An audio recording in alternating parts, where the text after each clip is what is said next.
This is the Cold Steel Scimitar.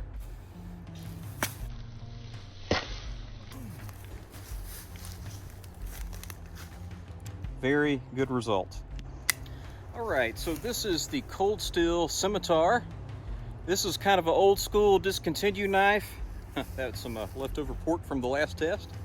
But yeah, this was probably one of my first cold steel knives that I ever owned. And Austin, his first cold steel knife was the 4-inch tie light. And sometime after that, I got a hold of this, and then I got a few Voyagers, and then I think I finally got the 4-inch tie light for myself. But yeah, this is a really cool knife. Lynn Thompson said back during the solid proof era, which I believe was about 2005, that he had designed this 5 years previous, which was 2000.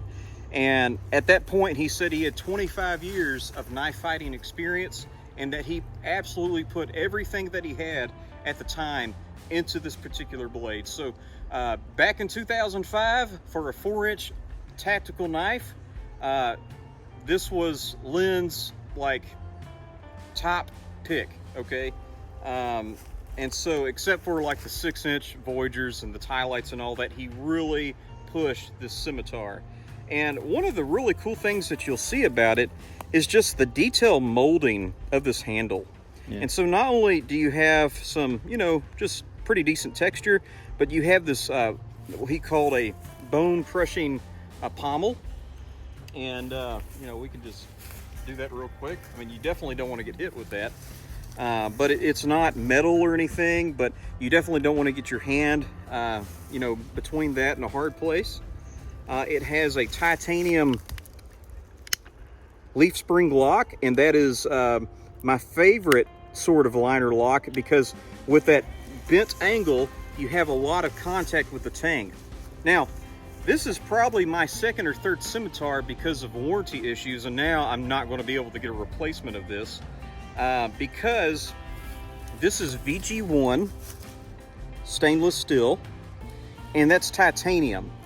VG1 is very what? It's hard, okay? And titanium, how hard is it? It's pretty soft, right? Mm-hmm. And so, you know, just being a young man and loving knives, you know, you flip it over 1,000 times in a day, it will eventually kind of develop a little bit of rock in it.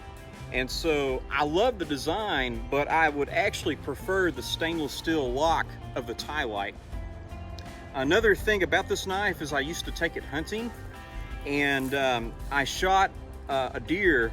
I think probably at that time I was using a 223, and I waited a pretty sufficient amount of time, and I saw where it ran, and it was in the bush, and it was just kind of like looking up. I couldn't go anywhere, and it was bleeding out, but I did use my Scimitar to finish it off with a single slash to the throat, and it cut through the fur, cut through the meat.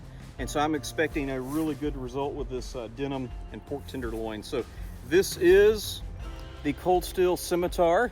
Let's see what it'll do on this meat target. Can you see everything, Austin? Yep.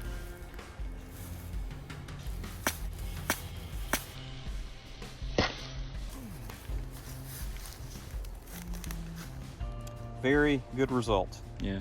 The lighting is bad, but do you have a flashlight? It's just the lighting. But yeah, very good result.